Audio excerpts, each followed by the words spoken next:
여러분 안녕하십니까? 정격시사 정창준입니다. 윤석열 대통령 탄핵 심판 심리가 길어지면서 정치권 갈등이 격화되고 있습니다. 더불어민주당에서는 한덕수 대행에게 내일까지 마은혁 헌법재판관 후보자를 임명하지 않으면 중대 결심을 하겠다며 재탄핵 가능성을 시사했습니다. 민주당 초선 의원들은 국무위원 총탄핵까지 주장했습니다. 이에 국민의힘에선 의회 쿠데타라고 규정하며 내란 음모 선동죄로 초선 의원들과 이재명 대표를 고발하겠다고 밝혔습니다. 더불어민주당 최고위원 전현희 의원과 민주당 입장 살펴보겠습니다. 2부에서는 품격 토론 준비되어 있습니다. 김성태 국민의힘 전 원내대표, 홍익표 더불어민주당 전 원내대표와 함께 주요 정치 현안들에 대해 짚어보겠습니다. 정격시사는 유튜브로도 실시간 방송됩니다. 3월 31일 월요일 정격시사 출발합니다.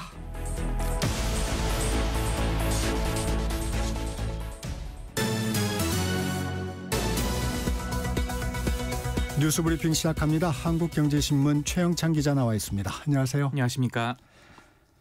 영남 지역 산불 어제 주불을 모두 진화했습니다. 예, 경남과 경북 산불 모두 주불이 진화가 됐습니다. 이 산청 산불은 열흘 만에 꺼졌는데요. 어제 오후 1시에 산림청은 산청 하동 산불 주불을 진화했다고 발표했습니다. 네. 산불이 처음 발생한 지난 21일 오후 3시 28분 이후 꼬박 213시간 만입니다. 산청 산불은 마지막으로 영남권을 중심으로 전국 11곳에서 발생했던 이번 대형 산불이 모두 일단 주불은 진화 완료됐습니다. 중대본은 이번 산불로 사망자 30명을 포함해 모두 75명의 인명피해가 발생했고 4만 8천여 헥타르에 이르는 지역이 이 산불 피해를 입었다고 추산했습니다. 네. 인명피해와 피해 규모 모두 역대 최악의 산불입니다. 주택만 약 3,300개가 불에 탔고요. 이재민 약 6,300명이 발생했습니다. 네, 아직은 좀 주의가 필요해 보입니다. 땅속에 숨은 불씨가 되살아나면 재발화할 가능성이 있죠? 그렇습니다. 광범위한 지역에서 동시다발적으로 불이 확산한 탓에 이 잔불 정리와 뒷불 감시가 현재 쉽지 않은 상황입니다.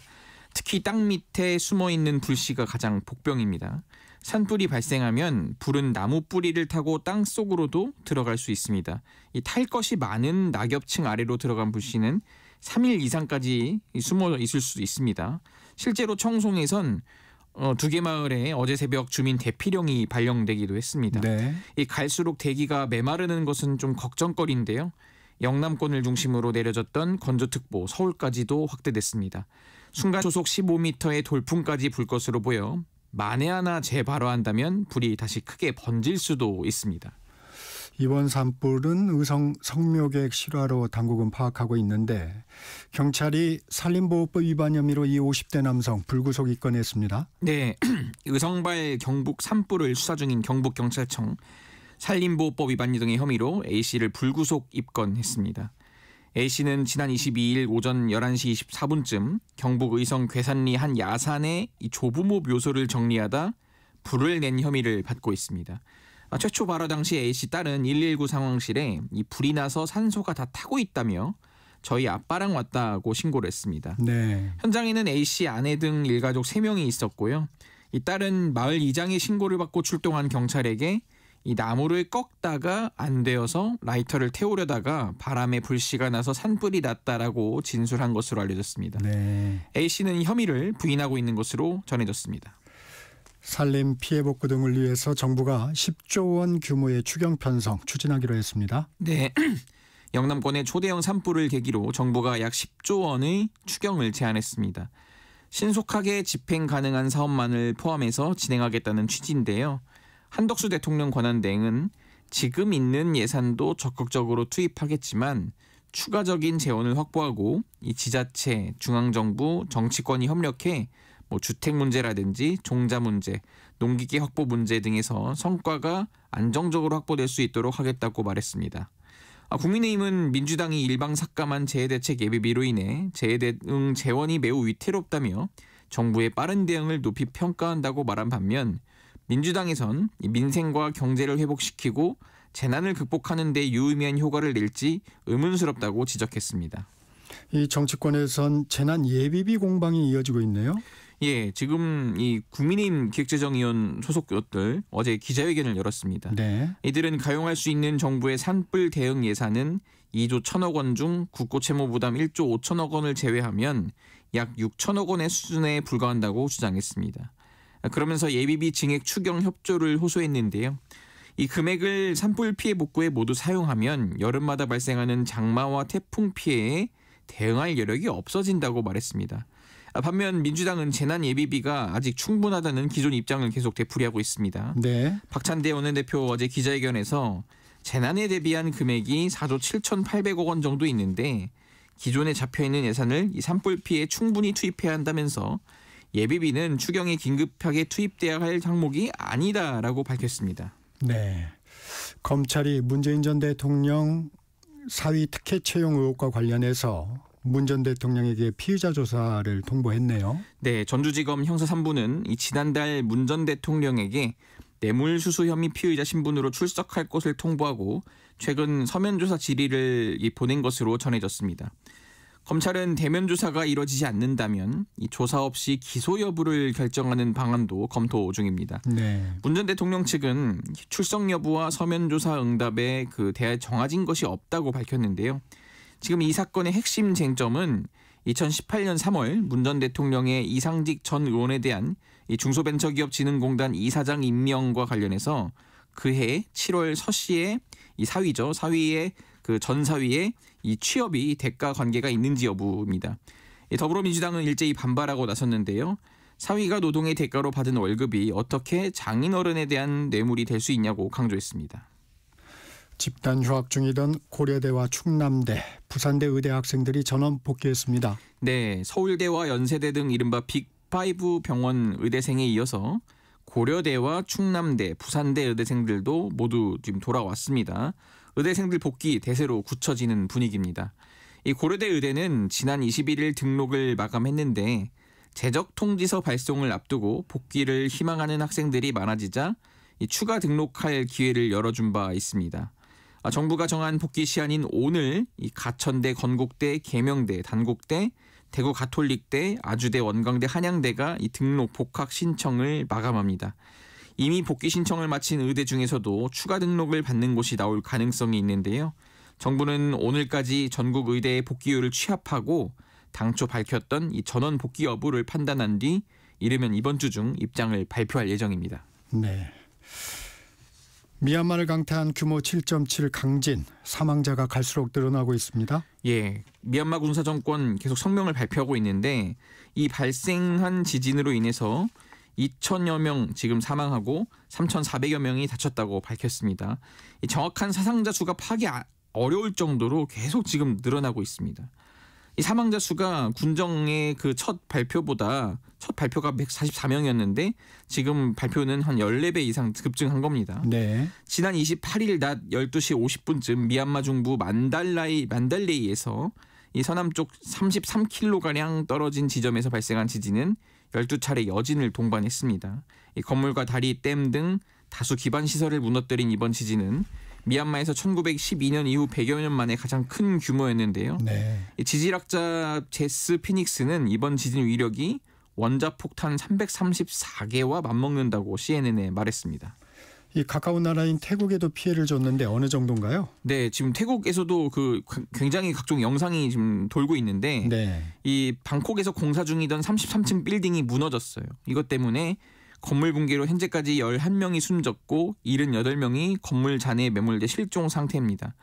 태국 정부는 감사원 청사 건물로 지어지던 이곳의 붕괴로 이 인명피해가 나오면서 이 시공사인 중국 국영기업에 대한 조사도 착수했습니다.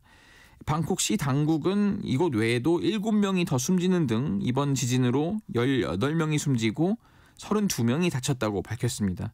방콕 시내 도로와 건물 곳곳도 균열이 발생해 통제가 이뤄지고 있고요. 현지 교민들의 단체 대화방에서도 숙소를 이용할 수 없다거나 엘리베이터 고장 등으로 불편을 호소하는 글이 잇따르고 있습니다. 뉴스브리핑 오늘은 여기까지 듣겠습니다. 한국경제신문 최영창 기자였습니다. 고맙습니다. 감사합니다. 전격시사 듣고 계신 지금 시각 7시 30분입니다. 날씨와 교통정보 듣고 전격 인터뷰로 이어집니다. 전격 시사 날씨 정보입니다. 아침까지는 꽃샘추위가 이어지겠습니다. 현재 서울이 1.9도, 철원 영하 4.3도 등으로 일부 내륙의 기온은 영하로 떨어져 있는데요. 한낮에는 서울, 광주 14도, 부산, 제주 13도, 대전과 대구 15도 등으로 어제보다 3도에서 7도 정도 오르면서 일교차가 15도 안팎으로 무척 크게 벌어지겠습니다. 오늘 전국이 대체로 맑겠지만 충남과 전북 서부 지역은 오전부터 낮 사이에 빗방울이 떨어지는 곳이 있겠습니다. 전국의 대기가 점점 더 건조해지고 있고 바람도 다소 강하게 불고 있어 계속해서 불조심하셔야겠습니다. 강원도와 경상도 등 동쪽 지역에 이어 서울을 비롯한 수도권과 충청, 전남으로 건조주의보가 확대됐습니다. 현재 서울의 기온은 1.9도입니다. 날씨 정보 송소진입니다. 이어서 이 시각 교통 상황을 KBS 교통정보센터 유아영 씨가 전해드립니다. 네, 이 시각 교통정보입니다. 월요일인 만큼 출근길 정체가 일찍부터 빠르게 늘었습니다. 서울 시내에서는 강변북로 구리 방향 행주대교에서 반포대교까지 막히고요. 이 구간 지나는데 1시간 정도 걸립니다. 동부간선도로 성수분기점 쪽으로 도봉 지하차도에서 성수분기점까지 막히고요. 성동교 부근에서는 사고도 났습니다. 고속도로는 경부고속도로 서울 방면 칠곡분기점 1차로에서 사고 났고요. 이후로 원활하다가 경기권에서는 수원에서 막히고 판교 분기점에서 반포까지 길게 정체입니다. 영동고속도로 강릉 쪽으로는 총 18km 막히는데 반월터널에서 부곡까지와 마성터널부터 양지터널까지 정체가 집중돼 있습니다. KBS 교통정보센터였습니다.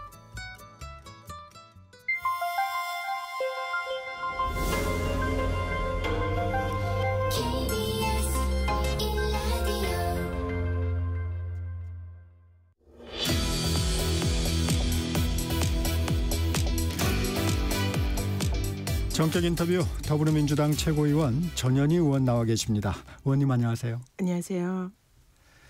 정치 현안 바로 여쭤보겠습니다. 민주당에서 한덕수 권한대행에게 최후 통첩을 했습니다. 박찬대 원내대표가 내일까지 마은혁 재판관 후보자를 임명하지 않으면 중대 결심을 하겠다. 재탄핵 추진인가요? 그럴 가능성도 지금은 배제하지 않고 있습니다. 네. 지금 민주당은 지금 헌법의 원칙, 헌법을 수호하는 마지막 남은 그런 기관이다 생각합니다. 헌재가 이미 지금 윤석열 파면 결정을 계속적으로 알 수 없는 이유로 미루고 있고요. 그로 인해서 지금 대한민국의 헌정 질서가 파괴되고 있는 상황이고 또 국민의힘 경우에는 지금 윤석열의 복귀를 최대한 만들어내기 위해서 온갖 법기술을 부리면서 사실상 위헌 위법 행위를 서슴지 않고 있습니다. 그런 상황에서 유일하게 대한민국 헌법 질서를 수호하는 지키는 기관은 민주당밖에 없다. 이런 저희들은 막중한 책임감을 느끼고 있고요. 한덕수 대행에 대해서는 지금 대통령 권한 대행의 가장 중요한 책임 중에 하나가 헌법기관 구성을 할 책임입니다. 그래서 헌법재판관을 임명을 당연히 해야 되고 그게 헌법의 의무인데 그것을 위반하고 있고 또 심지어 헌법재판소에서 이미 헌재 재판관을 임명하지 않는 것을 위헌이다 이런 결정을 최상목 대행 때 했습니다. 그러면 한덕수 대행은 복귀하자마자 사실은 마은혁 헌법재판관을 임명하는 것이 본인의 헌법상의 책무이거든요. 그것을 위반하고 있고 그로 인해서 윤석열에 대한 이런 파면 결정이 계속적으로 지체가 되고 있기 때문에 그에 대한 헌법을 위반한 책임을 묻는 것은 당연하다 이렇게 생각합니다. 마지노선인가요? 시한을 내일로 정했는데 내일로 정한 특별한 이유가 있습니까? 더 이상 기다릴 여유가 없기 때문입니다.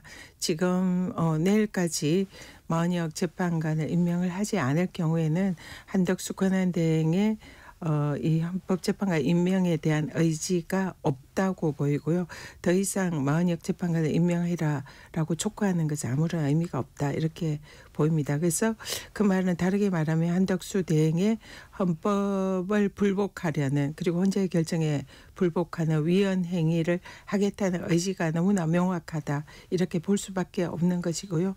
그리고 지금 이미 사실상 이번 주까지 이 헌재에서 파면 결정이 없으면은 사실상 이 헌법재판소에서 파면 결정을 하는 것은 물 건너간다 이렇게 생각합니다. 왜냐하면 4월 18일에 네. 이 현재 두 분의 헌법재판관 임명이 이제 퇴임을 하게 되죠.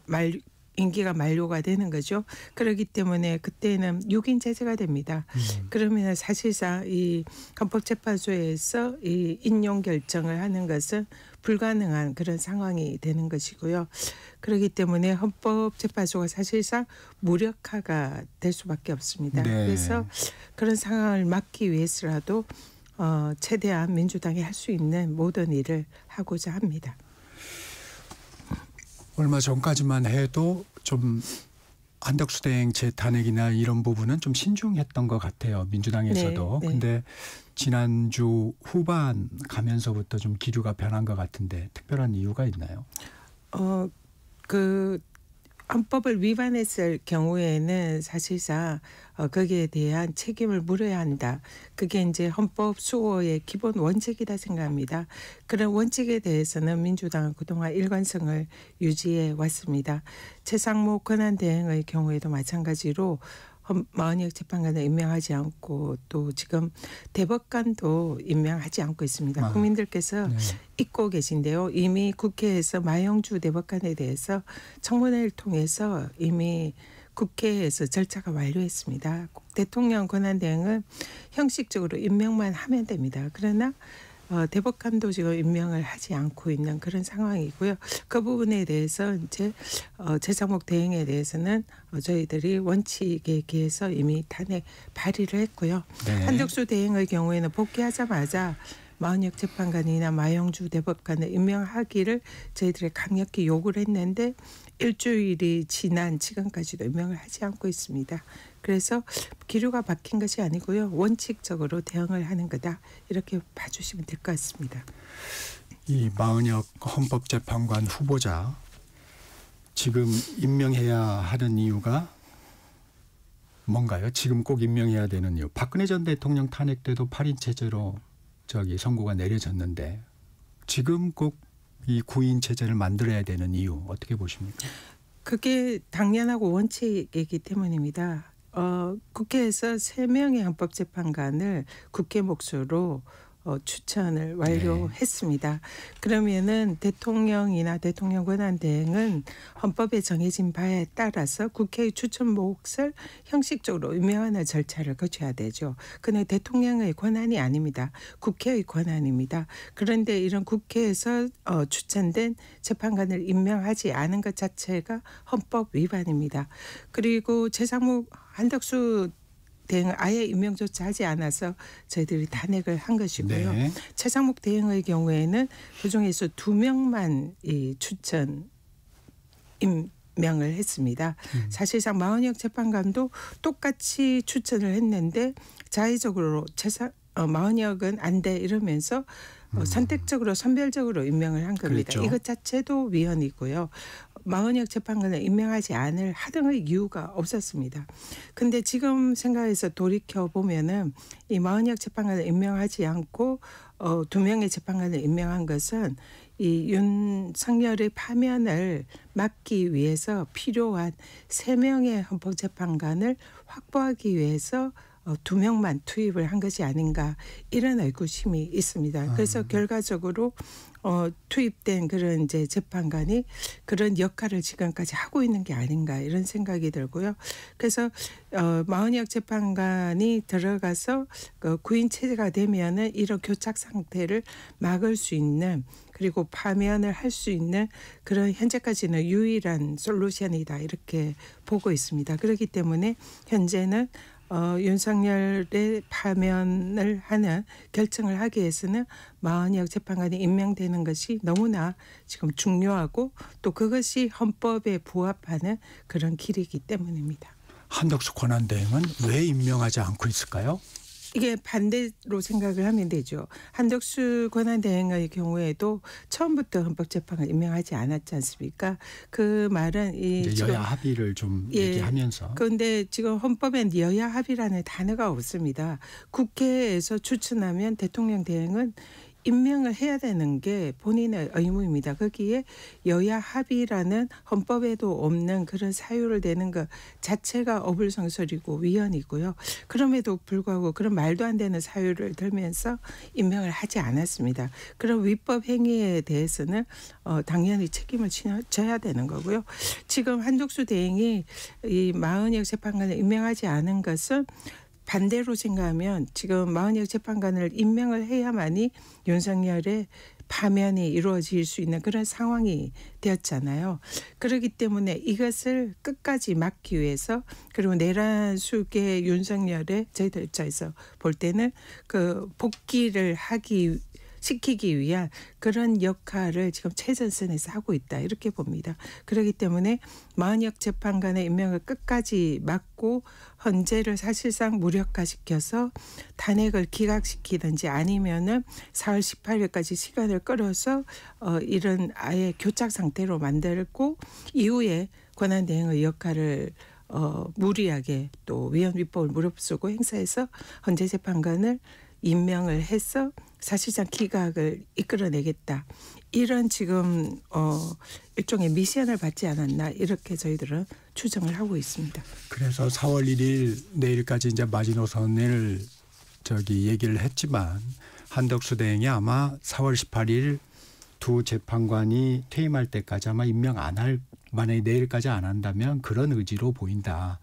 여태까지는 설마 그랬을까 그런 생각들을 한 것도 사실입니다. 왜냐하면 있을 수 없는 그런 헌법 파괴 행위이고 대한민국을 사실상 초토화시킬 수 있는 그래서 이 우리나라가 이 민주주의 공화국이다 이런 것을 사실상 부정하는 행위이기 때문에 설마 한덕수 총리 권한대행이 최장목 대행이 헌법재판소가 그런 생각을 할까 이런 것이 그동안에 사실상의 선의에 기댄 저희들의 믿음이었습니다. 그러나 그것이 이제는 아니라는 것이 점점 확신에 가깝게 지금 다가오고 있습니다. 시간이 이제 촉박하고 그들이 그런 식의 처음부터 윤석열의 복귀를 기획한 프로젝트를 가동을 한 게 아닌가 이런 이제 의혹이 점점 확신에 가까운 그런 상황이 되었고요. 그래서 이 부분에 관해서는 정말 있을 수 없는 그런 헌정 파괴 행위가 이 국민의힘과 윤석열 측 그리고 정부 측에 의해서 자행이 되고 있다. 이렇게 저희들은 보고 있습니다. 매우 심각한 상황입니다. 그래서 두 헌법재판관의 임기가 끝나더라도 임기를 연장하는 내용의 법안을 추진하고 계신 건가요? 너무나 절박한 상황에서 지금 헌정 질서를 수호하고 대한민국의 민주공화국 체계를 유지하려고 할 수 있는 모든 방법을 저희들은 지금 할 수밖에 없는 상황이고요. 국회가 할 수 있는 모든 국회법과 헌법에 정해져 있는 법률에 정해져 있는 모든 권한은 저희들이 적극적으로 찾아서 행사를 하겠다 그런 생각입니다. 말씀하신 것 중에 한덕수 대행이 만약에 두 헌법재판관이 퇴임을 하게 되면 대통령 몫에 2명을 임명할 것처럼 좀 말씀을 하셨어요. 만약 그런 상황이 오면 지금 그런 생각까지도 염두에 두고 계신 거군요. 지금 4월 18일이 지난 이후에 어떻게 될 것인가. 4월 18일 이후에 그러면 지금 헌법재판관 6명 현재의 구도로는 아무것도 사실상 할 수 없는 그런 교착 상태가 됩니다. 네. 그러면은 지금 이제 현재 상태가 계속 지속이 되는데요. 그러면은 대통령 몫에 그 2명의 헌법재판관을 임명을 틀림없이 시도를 할 것이다. 그렇게 보고 있고요. 그렇지만은 지금 헌법재판관 2명을 권한대행이 임명하는 것은 헌법학계의 다수설이 그것은 위헌이다. 왜냐하면 적극적인 권한 행사다. 소극적으로 재판관을 국회에서 추천한 재판관을 임명하는 그것은 우리는 그것도 사실은 이제 네. 거기에 대해서 뭐 여러 가지 문제점이 있지만 그는 이제 당연히 임명을 하는 그 소극적인 권한이지만 적극적인 권한 행사는 대행이 할 수 없다. 이게 헌법 밖의 다수설이거든요. 그래서 대통령의 몫을 권한 대행이 임명을 하는 이거는 위헌 소지가 매우 높다. 이렇게 헌법 학계에서 보고 있고요. 그렇기 때문에 사실상 할 수 없다고 저희들은 보고 있는데 그럼에도 불구하고 지금 그동안 너무나 위헌 행위를 사실상 아무런 이런 부끄러움 없이 자행을 해왔잖아요. 헌법재판소에서 심지어 이건 위헌이야. 임명해. 이런 것도 무시하고 지금 위헌 행위를 계속하고 있습니다. 그런 지금 집권 여당의 태도로 봐서는 그런 위헌조차도 아마 할 가능성이 매우 높지 않나 이렇게 보고 있습니다. 그렇다면 윤석열의 복귀 시나리오 저들의 시나리오대로 완성이 될 수가 있는 거죠. 최상록 부총리 탄핵안도 지금 발의가 돼 있는데 그러면 지금의 상황은 국회가 할 수 있는 모든 권한을 행사하겠다 이런 입장이시라면 한덕수 대행 최상목 부총리 쌍탄핵도 추진할 수 있다 상황에 일단 따라. 최상목 권한 대행의 경우에는 말씀드렸다시피 위헌 행위를 너무나 명백하게 했고 헌법재판소에서 사실상 위헌이다라고 결정도 받은 상태입니다. 그렇기 때문에 최상목 대행이 임기 그러니까 권한 대행의 역할에서 물러났다 하더라도 거기에 대해서 자신이 저지른 위헌 행위에 대해서는 책임을 지게 하는 것이 마땅한 게 그게 헌법 수호다 이렇게 보고요. 마찬가지로 뭐 한덕수 대행의 경우에도 끝까지 헌재에서 위헌 결정이 난 마흔역 재판관을 임명하지 않는다면 그것도 마찬가지로 똑같은 원칙에 의해서 불가피한 그런 결정을 할 수밖에 없다 이렇게 말씀드리겠습니다. 지금 산불로 좀 재난 상황이고 이런데 혹시 원내 일당입니다. 책임 있는 일당인데 이런 탄핵의 추진이 여론에는 좀 어떻게 영향을 미칠 걸로 보세요? 산불에 대해서 저희들이 사실상 저희들은 집권 여당의 국민의힘보다 더 적극적으로 산불 대책을 세우고 거기에 대해서 앞장서서 이재민들과 또 함께하고 있다 이렇게 말씀드릴 수 있습니다. 왜냐하면 이 산불이 발생하자마자 민주당에서는 산불 대책 기구를 띄워서 이미 지금 다방면으로 의원들이 현장에 가서 활동하고 또 이 관련되어 있는 지원 대책 이런 거를 계속적으로 저희들이 또 논의를 하고 있고요. 무엇보다 이재명 대표가 현장에 가서 며칠간 지역에서 숙식을 하면서 산불 대책을 주민들과 소통하면서 피해자들을 위로하고 함께하고 있습니다. 이건 누가 보더라도 사실상 대통령이 해야 할 일을 이재명 대표가 하고 있는 것과 마찬가지거든요. 그리고 집권 여당이 해야 할 일을 민주당이 지금 앞장서서 챙기고 있는 거고요. 그렇기 때문에 산불 지원 대책을 민주당이 만약 탄핵을 하더라도 뭐 소홀히 할 거다. 이거는 전혀 성립될 수 없는 일이고요.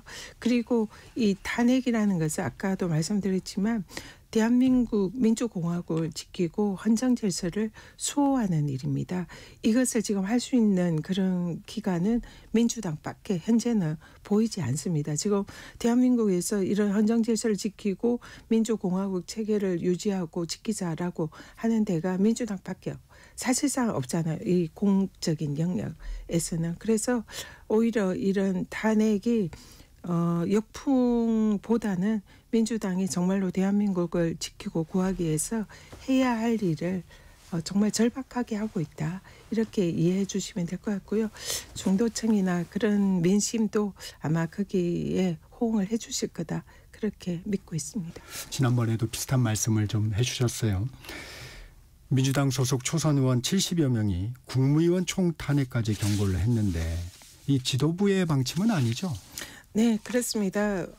지도부에서는 지금 사실상 지도부는 이 국무위원의 탄핵의 경우에는 만약 장관이 물러나게 되면 또 그 차관이 권한 대행을 하기 때문에 사실상 국무회의 자체는 계속 유지가 되고 또 국무회의 기능 자체는 의결 기구가 아니고 심의 기구이기 때문에 이 국무회의가 뭐 무력화되는 이런 일은 사실상 일어나기가 어렵다 이렇게 보고 있습니다. 그래서 이 지도부 차원에서는 여기에 대해서 논의한 적은 없고요. 이재명 대표께서도 마찬가지 그런 생각은 가지고 있습니다.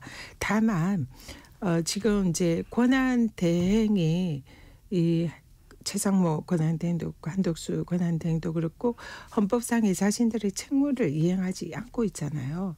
그러면은 그런 부분에 관해서는 민주당에서는 아까도 말씀드렸지만 민주공화국을 수호하고 헌정 질서를 지키기 위한 그런 결정에는 국무위원도 예외가 될 수는 없다. 이렇게는 이해를 해주시면 될 것 같습니다. 이제 권한을 계속 위임받은 사람이 그런 행동을 하지 않았을 경우에 그렇게 하지 않기를 바라는 거죠. 근데 뭐 처음부터 뭐 다 전체를 뭐 탄핵을 시키겠다 그런 입장은 전혀 가지고 있지 않습니다. 정부가 10조 원 규모의 필수 추경안을 내놨습니다. 적절하다고 보십니까? 지금 이번에 추경을 이제 민주당도 그동안 계속 추경을 얘기를 했고요. 근데 그는 이제 서민 경제가 지금 망해가고 있기 때문에 서민 경제를 살릴 수 있는 그런 이제 추경을 하자 이런 게 그동안의 민주당의 주장이었습니다. 근데 국민의힘에서 지금 이제 추경을 주장하고 있는 것은 민주당이 지난번에 예비비를 삭감을 해서 이 촛불 대책을 제대로 세우지 못하고 있으니까 추경을 하자 이런 논리를 전개를 하고 있는 것 같습니다. 그래서 그 부분은 저희들이 맞지 않다 이렇게 이제 지적을 하고 있습니다. 왜냐하면 현재 산불 지원 대책과 관련해서는 이미 충분히 예비비나 각 부처에 그 재난지원금이 확보가 되어 있습니다. 그래서 뭐 행안부라든지 그리고 뭐 관련 뭐 산림청 이런 부처에는 이미 이 산불에 대한 지원을 할 수 있는 예비비가 충분히 확보가 되어 있습니다. 그러면은 그걸 먼저 예산을 편성을 해서 사용을 하는 것이 기재부나 관련 부처의 제1의 책무 아닙니까? 있는 예산을. 근데 그거를 쓰지 않고 지금 그러니까 과거에 민주당이 예비비를 삭감을 했으니 예비비를 다시 추경을 편성해서 확보를 해서 하자라고 하는 거는 이거는 지금 산불 지원 대책을 앞장서서 즉각적으로 챙겨야 할 정부 여당이 오히려 그런 상황을 핑계 삼아 사실상 재난 대책을 미루는 것과 다름없다. 이렇게 보이거든요. 그래서 그런 부분에 관해서 이런 국가적인 재난 사안에서도 정쟁만 생각하는 정부 여당이 아닌가 이런 비판을 하지 않을 수가 없고요. 어쨌든 민주당은 지금은 가장 최우선적으로 산불 피해자들을 지원하고 산불 지원 대책을 세워야 되는 거는 국가의 책무다 이렇게 생각을 합니다. 그래서 오늘 이제 그 여야가 관련 협의가 있는데요. 어쨌든 터무니없는 주장을 그들이 한다 하더라도 민주당은 어쨌든 관련 예산을 확보를 해서 이 피해 대책을 세우는데 최우선적으로 매진하겠다 이렇게 말씀드리겠습니다. 거기에는 좀 시각차가 있는 것 같아요. 국민의힘에서는 예비비가 부족하게 돼 있다. 그러면서 이제 지난해 연말에 단독 처리하면서 감액한 게 문제다. 뭐 이런 식의 시각을 갖고 있고 민주당에서는 지금 있는 것도 충분한데 왜 자꾸 그런 쪽으로 생각을 하느냐 좀 이런 입장인 것 같습니다. 네, 맞습니다. 저희들이 예산을 다 분석을 해봤거든요. 그리고 실제적으로 저희들이 뭐 삭감한 것은 이 불필요한 그 뭐 특갈비라든지 뭐 이런 예산이고 사실상의 이 민생에 관한 예산을 저희들이 삭감하지는 않았습니다. 근데 그럼에도 불구하고 지금 사실은 뭐 옛날에 너네들이 뭐 예산을 깎았잖아 이렇게 주장하면서 추경을 하자 이렇게 하는데 그게 사실이 아니라고 지적을 하지만 어쨌든 급하게 민생을 지원해야 된다는 그 측면에서는 저희들은 더 국힘이나 정부보다 더 저희들이 절박한 마음이기 때문에 좋은 결과가 나올 거다 이렇게 생각합니다. 이 마지막 질문이 될 수도 있을 것 같은데 사실 이게 이제 가장 궁금한 부분입니다. 윤 대통령 탄핵 심판 선고. 이 헌법재판관들의 의견이 뭐 5대 3으로 나뉘어져 있다. 이런 이제 근거가 불분명한 얘기들도 공공연히 나돌고 있습니다. 이런 부분 어떻게 지금 생각하고 계십니까? 지금 만약에 뭐 만약입니다만 네, 좀 짧게 정리해 주시면. 그 지금 결정이 현재가 아직 결정을 하지 못하는 게 이유가 뭘까? 이게 처음부터 언제는 이 사건이 매우 중요한 사건이니까 최대한 신속하게 판결하겠다고 했습니다. 그럼에도 불구하고 아직 역대 최장 시간이 걸리는데도 네. 결론을 내지 못하는 거는 지금 뭔가 현재가 교착 상태에 빠져 있다. 이렇게 보고 있고요. 사실상 인용 결정을 내리지 못하는 그런 내부적인 뭔가 사안이 있다. 이렇게 보고요. 근데 이제 정말 만약에 이게 현재에서 윤석열 파면 결정을 하지 못할 경우에 대한민국이 어떤 상황이 생길까 이런 것을 저희들이 우려를 안 할 수가 없습니다. 네. 현실화되는 여기까지. 거는 노상원의 수첩 그리고 포고령 1호에 적시된 그런 오늘은 사안이 발생하지 않을까 네, 이런 여기까지 우려가 듣겠습니다. 지금까지 더불어민주당 최고위원 전현희 의원이었습니다. 광복 80년 KBS 라디오 캠페인 밸류업 대한민국. 안녕하세요. 서울대학교 사회학과 한상진 명예교수입니다. 광복이라는 말은 큰 빛을 회복한다는 뜻이기 때문에 뜻이 굉장히 심오하고 깊은 것입니다. 일찍이 김구 선생은 내가 원하는 우리나라라고 하는 것은 문화가 나오고 그 창조적인 문화가 세계로 뻗어나가는 그런 부유한 문화국가를 원한다라고 하는 말씀을 하셨어요. 우리나라는 지금 문화가 한류가 세계로 뻗어나가고 있어요. 그래서 광복의 큰 뜻이 상당히 많이 실현되고 있다. 그렇게 볼 수 있습니다. 그리고 이렇게 된 데에는 무엇보다도 자유로운 젊은 세대가 등장했다고 하는 것이 중요해요. 창의적인 활동할 수 있는 사회가 된 거예요. 이렇게 젊은 세대들이 우리나라의 성장해서 지금 우리나라를 끌고 가고 있습니다. 그런데 우리가 꼭 완성시켜야 될 부분이 있다고 하면은 이 통일된 자유민주주의 국가를 만드는 것이 과제가 아니겠느냐. 우리의 꿈은 무엇입니까? 우리의 꿈은 광복에 있습니다. 그 광복이 지금 미완성이고 광복은 세계를 향해서 나아가는 우리 민족의 고유한 역량을 이미 그 안에 함축하고 있는 개념이에요. 광복이 안고 있는 풍부한 의미가 뭐고 우리 민족이 스스로에게 부여한 역사적인 과제와 소명이 있다고 하면 그게 뭔가 이걸 우리가 밝혀서 동아시아뿐만이 아니라 세계를 향해서 한국의 역량이 민주주의에서 또는 한류를 통해서 젊은 세대들이 중심이 되어가지고 세계로 뻗어나가는 100년 후가 되어야 된다고 생각합니다. 광복 80년 우리가 가야 할 길을 묻습니다. KBS 라디오 캠페인 밸류업 대한민국이었습니다.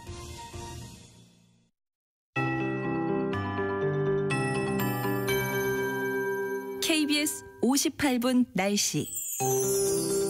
꽃샘 추위는 오늘 낮부터 풀리겠습니다. 현재 기온은 서울과 광주 3.1도, 대구 2.7도, 철원과 봉화 영하 2.9도 등으로 내륙 일부 지역은 영하로 떨어져 있는데요. 한낮에는 서울, 광주 14도, 강릉, 부산, 제주 13도, 대전, 대구 15도 등으로 어제보다 3도에서 7도 정도 오르겠습니다. 일교차가 15도 안팎으로 무척 크게 벌어지니까요. 감기에 걸리지 않도록 주의하시기 바랍니다. 오늘 전국이 대체로 맑겠지만 충남과 전북 서부 지역은 오전부터 낮 사이에 빗방울이 떨어지는 곳이 있겠습니다. 전국의 대기가 점점 더 건조해지고 있고 바람도 다소 강하게 불고 있어 계속해서 불조심하셔야겠습니다. 강원도와 경상도 등 동쪽 지역에 이어 서울을 비롯한 수도권과 충청, 전남으로 건조주의보가 확대됐습니다. 오늘 미세먼지 농도는 전국이 보통에서 좋음을 보이겠지만 국외 미세먼지가 차츰 유입되면서 오늘 밤부터 내일 오전 사이에 수도권과 충청도는 한때 나쁨으로 오를 수 있겠습니다. 내일은 전국이 대체로 맑겠지만 모레 수요일에는 내륙 곳곳에 비가 조금 내릴 전망입니다. 현재 서울의 기온은 3.2도, 습도는 68%입니다. 송소진입니다.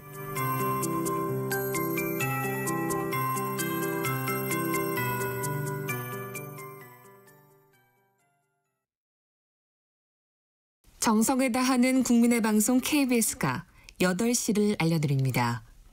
AM 711kHz, FM 97.3MHz, KBS 1라디오입니다. HLKA.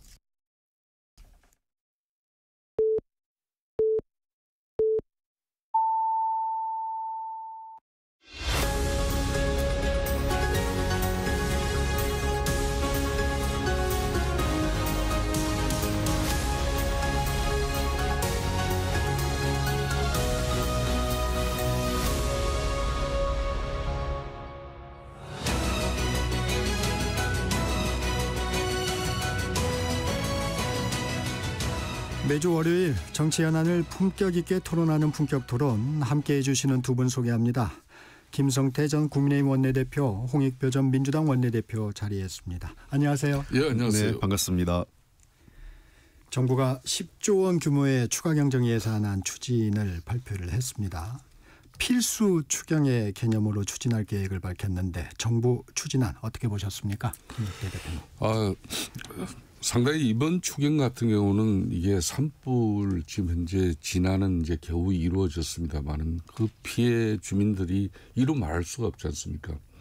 지금 현재도 지금 10,000가구 이상이 지금 현재 채권 신세를 지고 있죠. 신속하게 이분들의 생계와 또 주거 문제를 갖다 지원해야 된다면은 이런 때 이제 사실상 정부 재정이 신속히 하루 빨리 투입되어서 복구 작업이 이루어질 수 있도록 해야 되는 거죠.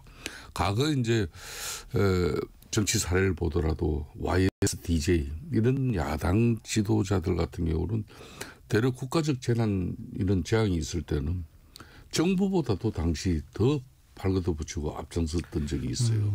그렇기 때문에 지금 특히 국회 상황이 민주당이 절대 입법 권력을 가지고 있지 않습니까? 일당으로서.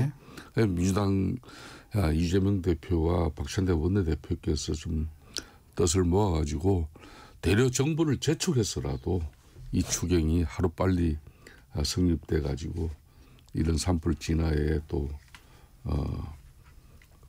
후속 조치로서 그런 복구에 만전을 기하는 그런 여야 관계가 됐으면 하는 바람이 있습니다. 홍표 대표님, 민주당에서는 유의미한 효과를 낼지 의문이다. 약간 회의적인 반응을 냈어요. 어떻습니까? 네, 통상 10조 원 정도가 낼 수 있는 경제 성장 유발 효과가 한 0.01% 이렇게 올라갔거든요. 네. 그래서 0.1%요. 0.1%. 예. 네. 올라가기 때문에 현재 한국 경제 상황이나 또는 여러 가지 어려움을 감안할 때에는 이걸 좀 부족하죠. 왜 그러냐면 저는 제가 이렇게 여야 입장을 떠나서 그나마 제가 여러 차례 방송에서도 네. 말씀드려봤는데 네. 최근에 한국 경제에 대해서 그나마 할 말 하시고 여러 가지 진단을 잘하고 있는 분이 이창용 한국은행 총재라고 네. 생각합니다. 이창용 한국은행 총재가 산불하지 이전에 20조 규모를 얘기하셨어요. 네, 그때 세 가지 얘기를 했었죠. AI나 반도체 특별 지원해야 된다. 네. 두 번째는 지금 경기 침체 때문에 어려움을 겪는 사람들한테 대한 소상공인 자영업자 지원해야 된다. 그리고 세 번째가 구조적 장기 침체에 대비한 뭔가 탈출구를 위해서 이 재원이 좀 활용돼야 된다. 그때 예상하지 못한 추가로 된 게 지금 영남권 대형 화재 사건이 지금 산불 화재 피해가 있는 거 아니겠어요? 그렇다면 거꾸로 이창용 이창용 하는 총재 얘기에 기반해서 얘기한다면 20조 플러스 알파가 돼야 된다는 얘기예요. 그러니까 저는 여야 얘기를 떠나서 이번 말은 좀 여야가 한국은행 총재 얘기를 좀 귀담아 들었으면 좋겠다 생각합니다. 이제 규모에 대한 부분을 좀 지적을 해주셨군요. 네. 한덕수 권한대행 4월 중에는 좀 통과되도록 노력하겠다 이렇게 얘기했는데 지금 윤 대통령 선거를 둘러싸고 좀 국한 대치가 있습니다. 4월 통과 가능성은 좀 어떻게 보세요? 국가 재정 상황이 지금 운영 상황에 상당히 어려움이 지금 있어요. 특히 이제 작년 예산안 처리를 하면서 이제 극한 대립을 벌리다 보니까 민주당 입장에서는 정부 예산의 쉽게 말하면 운영의 숨통을 완전히 끊어난 상태입니다. 즉 그 말은 이런 때 지금 예비비 지출이 좀 자유롭게 이루어져 가지고 정부가 신속하게 이런 해당 지자체에 지원할 수 있는 그런 체제가 되어 있는데 이게 지금 막혀 있어요. 지금 예비비마저도 거의 다 삭감되어 있는 상태이기 때문에 그래서 이제 이 지금 추경 부분은 무조건 민주당의 사실상 절대적인 협력과 또 민주당의 자발적인 어떤 그런 노력 아니면은 이게 어렵거든요. 그런 구조 자체가 지금 그렇게 돼 있어요. 그렇기 때문에 규모 부분은 이거는 언제든지 여야 간에 그리고 기획재정부 정부 간에 협의해가지고 얼마 전에 여야정 협의체를 통해서 그 국민연금 그 13년 만에 그냥 그 어려운 숙제도 하나 풀었지 않습니까? 그래서 아직까지 뭐 비록 헌재가 윤석열 대통령 탄핵 문제로 정치적 문제는 상당히 어렵게 꼬여 있다 하더라도 이런 민생 회복과 그리고 국가 장기 미래를 위하고 또 산불 또 이 진화로 또 복구 이 부분에 대해서는 하루빨리 지금 의견 일치를 모아서 추경 규모와 또 국회 통과까지 이렇게 신속하게 좀 이루어졌으면 하는 바람이죠. 바람인데 이게 이제 또 뭐 탄핵 얘기도 좀 나오면서 쉽지 않아요. 이게 4월 키를 진 건 민주당입니다. 그렇습니다. 어떻게 보십니까? 4월 통과 관련해서. 일단은 4월 통과를 무조건 해야죠. 추경은 신속하게 해야 되고요. 그 추경의 그 원칙은 두 가지예요. 그러니까 추경이라는 거는 긴급하게 예산이 들어간 거기 때문에 신속성이 제일 첫 번째고요. 두 번째는 규모의 적정성이에요. 그래서 어떤 부분에 필요한 부분을 정확하게 지금 산불 예산과 관련돼서 예비비 논쟁은 좀 불필요하다고 생각해요. 피차간에. 왜냐하면 아직 산불 피해가 얼마인지를 정확하게 피해도 집계가 안 되는데 예비비 갖고 모자르니 남니 뭐 이런 얘기하는 것 자체가 맞습니다. 무의미한 거고요. 네. 그러니까 첫 번째 전제가 없는 거예요. 모자르냐 남느냐 이 말도 안 맞는 거고 두 번째 제가 보기에는 예비비도 추가적으로 증액이 필요한 건 맞습니다. 왜 그러냐면 저는 지금 당장의 산불에는 모자르지 않을 거로 봐요. 근데 지금 이 봄철 영남권 산불 화재는 당초 우리가 그 재난재해 예측했을 때 가정되지 않은 재난재해일 겁니다. 네. 예를 들면 5월에 그 강원권, 그다음에 7, 8월에 물난리, 수해 피해, 그다음에 뭐 한 9, 10월에 태풍 피해 등등 이게 통상적으로 정부가 예비비에 염두에 둔 거라면 사실 3월 영남권 산불 화재는 이번에 대규모로 발생한 건 굉장히 네. 이례적인, 그러니까 정부가 아마 상상하지 못한 피해였을 거예요. 그렇다면 연간 계산으로 했을 때 예비비가 부족할 수 있어요. 지금 부족한 게 아니라, 그러니까 지금 예비비가 부족하냐, 뭐 이게 누구 탓이냐 이런 얘기할 게 아니라 예비비의 추가적인 일부 증원은 필요하죠. 아까 얘기한 다가올 재난재해가 있으니까. 그러니까 첫 번째는 정확하게 어디에 돈을 쓸 거냐. 아까 얘기한 제가 세 가지 항목. 네. 그 경기 침체에 대비해서 원래 그 추경이 필요한 거는 그 자연재해 때문이 아니라 경기 침체에 대비한 거 아니겠어요. 네. 그걸 먼저 계산하고 산불 피해는 지금 계속 들어올 거예요. 피해 규모가. 그거에 따라서 대응하고 모자란 부분을 추경으로 반영하면 됩니다. 그런데 일단 모자란 겁니까? 남는 겁니까? 그건. 그 예비비 성격 자체가 이런 국가가 재난이라든지 재앙으로부터 정부가 국가 재정을 신속하게 투입해서 그걸 회복하고 복구하는데 가장 큰 목적을 두고 있잖아요. 그런데 이 예비비 자체를 갖다가 지금 민주당 시각이 이 내란을 한마디로 정당화시키려고 하는데 그런데 이 예비비를 갖다 사용할 수 있다. 그래가지고 예비비를 엄청 제한시켜버려 삭감을 해버렸어요. 그런데 그런 측면에서 민주당 입장에서는 막 그런 우려를 가지고 그랬다 치지만은 막상 이제 국가적 이 재난은 재앙은 현실이 되잖아요. 그렇기 때문에 그런 생각을 좀 거두시고 뭐 하루빨리 이제 이렇게 추경을 통해서 예비비 확대하고 또 아까 홍표 대표님 말씀한 대로 그냥 AI 반도체 부분이라든지 민생 회복 지원하는 부분이라든지 또 구조적 장기 침체에 대한 대비하는 여러 가지 산업의 재편 이런 과정에 국가 재정이 투입돼야 될 부분이 너무나 많아요. 그런 측면에서는 거듭 이야기합니다마는 여야정 협의체를 통해서 통큰 합의를 통해서 신속한 추경이 이루어졌으면 하는 그런 요청과 바람 계속 저는 날릴 수밖에 없습니다. 그 예비비가요. 제가 원내대표 협상할 때도 예비비 이 정도로 삭감했습니다. 그러니까 이게 모자르진 않아요. 지금 당장. 그러니까 제가 여기엔 그 모자르냐 안 모자르냐는 지금 연초에는 사실 그걸 판단할 수가 없어요. 아까 말씀드렸던 이 예비가 되게 생각하지 못한 부분들, 특히 자연재해 관련돼서 들어가는데 자연재해 관련된 예비비는 이 전체 중앙정부 예비비도 있지만 기타 행안부나 또 지방정부 등등 여러 부분에 소방 등등에서 지금 그 산재돼 있는 예산들이 있거든요. 그래서 저는 얼마나 피해가 될지 모르겠지만 지금의 산불을 피해를 그 어떤 지원하는데 그 재난을 그 피해자분들에 대한 지원 그리고 복구 지원 등등 하는 데는 그리 모자랄 거라고 생각하지는 않아요. 그러나 전체적으로 모자랄 가능성이 있습니다. 연간으로 보면. 네. 그렇기 때문에 이거는 그 여야가 지금 그래서 제가 아까 예비비 갖고 모자르지 않냐라는 거 그 자체는 서로 간에 불필요한 신경 싸움이고 자칫 그래가지고 입씨름하다가 시간 지나면 누가 피해 보겠어요? 국민만 피해 보는 거죠. 그리고 이런 논란이 되면 정부가 또 집행을 주저합니다. 왜냐하면 추경이 없는데 여당은 모자라다고 하는데 추경이 안 된 상태에서 다 지원이 되면 어떻게 되겠어요? 그럼 여당 입장이 난처하니까 중앙부처의 관련 부처들이 집행을 주저해요. 이게 그 정치권의 결론 날 때까지. 네. 그러니까 이런 그 우를 범해서는 정치권이 안 된다. 그러지 말고 빨리 해서 추경하자. 추경에 관련 필요한 그 자연재해도 포함시키면 이게 뭐 예비비가 모자르냐 부족하냐 이런 논란을 할 필요도 없는 거죠. 네. 주제를 좀 넘어가 보겠습니다. 대통령 탄핵 심판 선고 4월로 넘어가게 됐습니다. 여야 셈법이 좀 복잡해지는 분위기입니다.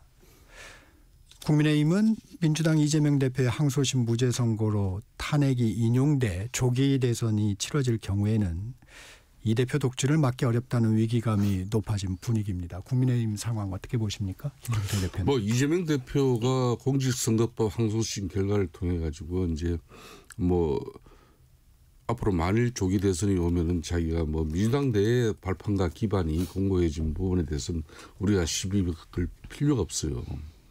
그럼 민주당 내에서 이제 정치적으로 판단할 부분이고, 다만 이제 이 거대 입법 권력이 이제 그동안 입법 권력 남용과 또 과도한 또 집행 그 실행 때문에 행정부가 견제 차원을 넘어가지고 행정부가 제대로 작동되고 운영되는 그 자체가 지금 어렵기 때문에 실질적으로 윤석열 대통령께서도 이제 12.3 비상계엄을 했다는 그런 입장 아닙니까?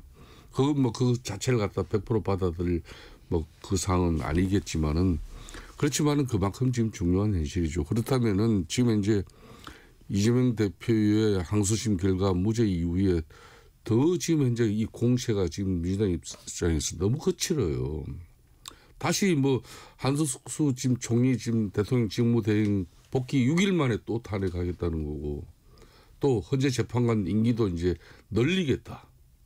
그렇게 해서 자신들의 입맛에 맞는 그런 헌재 재판관이 계속 헌재에서 상주도. 즉 그 말은 헌재가 정치적으로 이게 돌아갈 수밖에 없는 정치적 편향성을 유지해야 된다는 게 지금 민주당의 입장이 될 수도 있는 것이거든요. 그렇다면은 이 헌재의 심판의 공정성이나 또 그 이후에 승복하고 또 수용하는 그런 사회적 혼란 부분은 정말 날이 갈수록 걱정이죠. 근본적으로 이런 인식부터 좀 깨버려야 되는 건데 저는 그런 부분이 너무나 걱정스럽습니다. 이대로 조기 대선은 치를 수 없다. 약간 이런 분위기가 좀 살아나는 분위기예요. 국민의힘에서는. 근데 그 부분은 뭐 국민의힘이 원하건 민주당이 원하건 해서 되는 게 아니지 않습니까?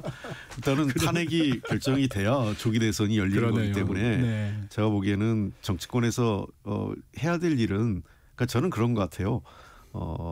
일단은 그 헌법재판소의 판단이 지금 지연되고 있는 건 굉장히 유감스럽습니다. 이제는 좀 결론이 내야 될 부분인데 너무 지연되고 있는 것 같아서 제가 보기에는 헌법재판소가 해야 될 일을 하지 않고 있는 것에 대해서 매우 유감스럽게 생각하고, 다만 헌법재판소 문제는 그것대로 따지되 일단은 뭐 그 민생과 관련된 추경을 포함해서 그런 일들을 좀 하고, 그다음에 조기 대선 이미 각 당이 준비하고 있는 것으로 알고 있어요. 국민의힘의 그 소위 그 대선 후보 잠룡이라고 하는 분들 각자 알아서 지금 뭐 캠프도 만들고 이런저런 그 공약도 준비하고 자기들끼리 지금 뭐 합정 연행도 지금 하고 있는 것 같고요. 뭐 민주당의 그 이재명 대표는 물론이고 뭐 그 예상되는 후보들도 각각의 움직임들을 지금 하고 있어요. 그러니까 저는 이거는 뭐 어차피 확정되면 바로 수면 위로 드러날 거로 생각을 합니다. 그러나 저는 국민의힘한테 꼭 하나 해주고 싶은 말은 기승전 이재명 탓을 해요. 그러니까 지금 쭉 해보면 그러니까 이재명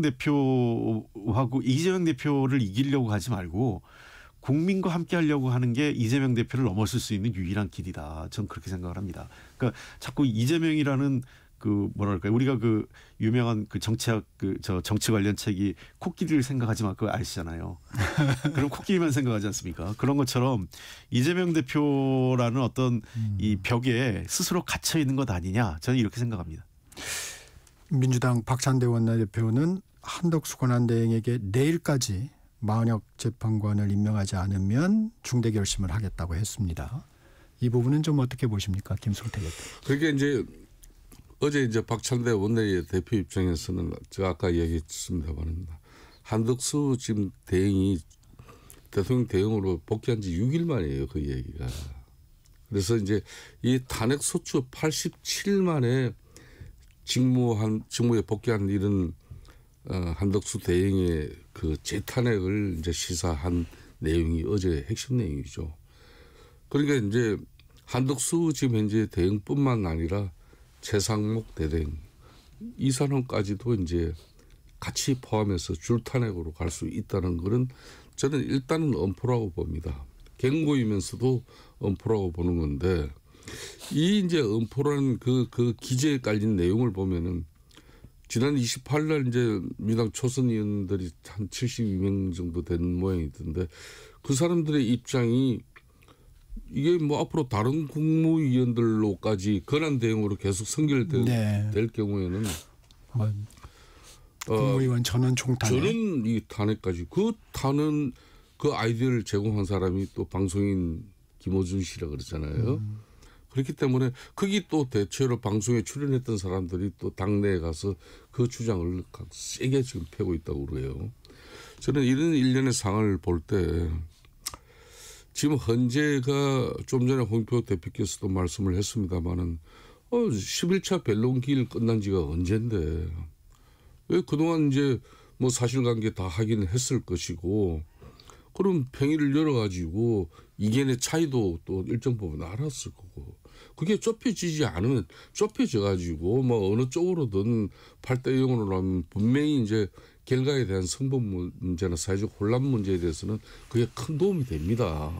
그렇지만 그게 용이치 않다 그러면은 그냥 평일 열어서 평일 내용 그 자체대로 탄핵 선고를 하면 되는 거예요. 심판에 대한 선고를 하면 되는 것인데 여기에서 이제 뭔가 지금 민주당에게 어떤 지금 소스가 제공됐는지 모르지만은 지금 민주당의 대처 방식은 전 세계 뭐 시민들에게 물어봅시오.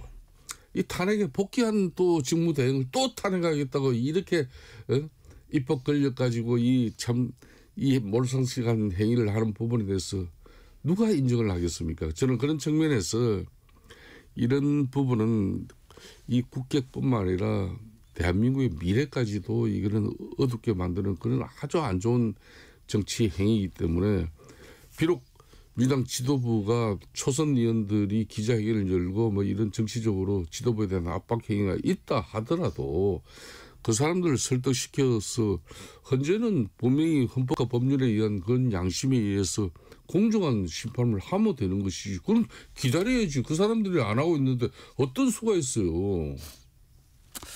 네, 근데 앞서도 저희가 이제 전현희 민주당 최고위원회 얘기를 좀 들어봤는데 분위기가 좀 달라진 것 같긴 합니다. 이게 다소 압박용이 아니고 실행 가능성이 좀 높아지는 분위기입니다. 어떻게 보십니까?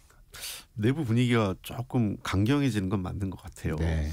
물론 이제 그 일부 초선 의원들이 먼저 앞서 나간 것도 있는데 되게 그 당의 분위기를 보면 초선 의원들이 그렇게 얘기할 때 당 지도부의 묵인 내지는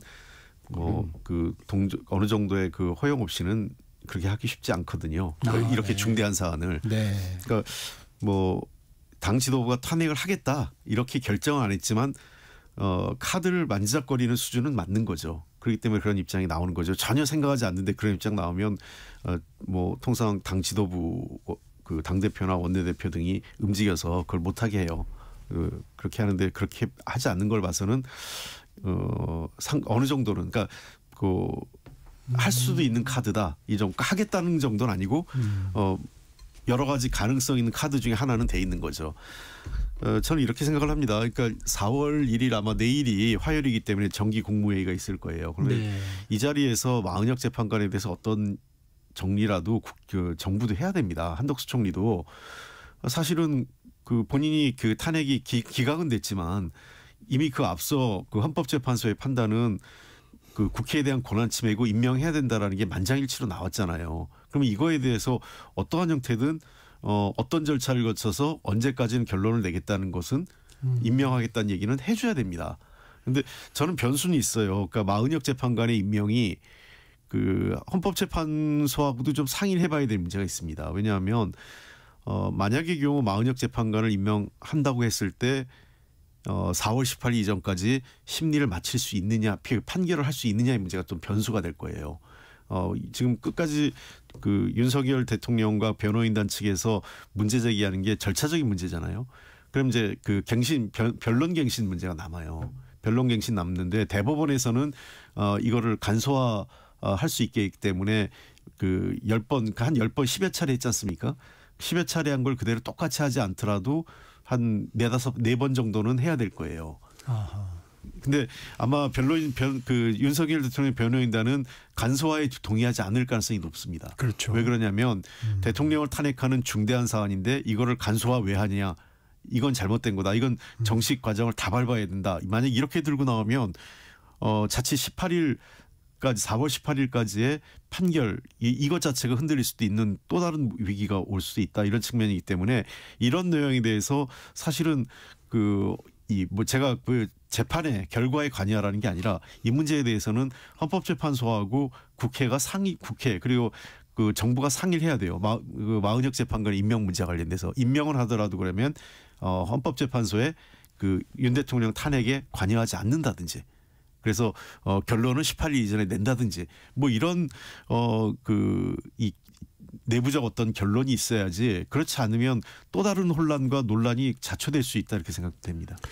그럼 홍익표 대표님 말씀이 상당히 일리가 있습니다. 네. 앵커께서도 아시겠지만은 우리는 바로 이 방송에서 그 이야기를 했지 않습니까?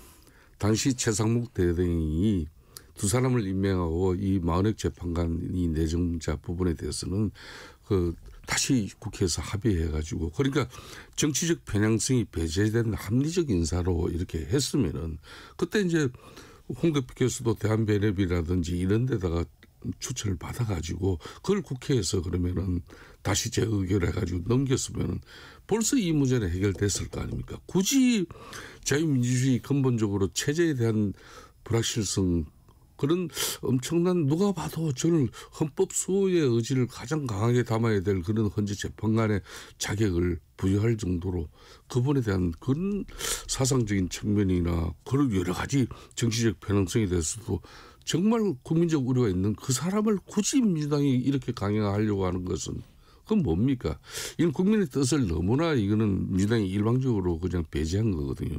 그러니까 저는 지금도 저는 그렇게 생각합니다. 되려 빨리 이걸 국회에서 여야간에 어차피 두 사람 각 당 입장 몫은 반영이 되는 거니까 한 사람은 그러면 대한변협이라든지 이런 통해서 한민에서 추천을 하는 게 맞고요. 지금 뭐 저는 그걸 좀 시간은 걸리는 이야기입니다만은 네. 이미 탄핵 소추와 관련해서 구정구패를 기록했지 않습니까?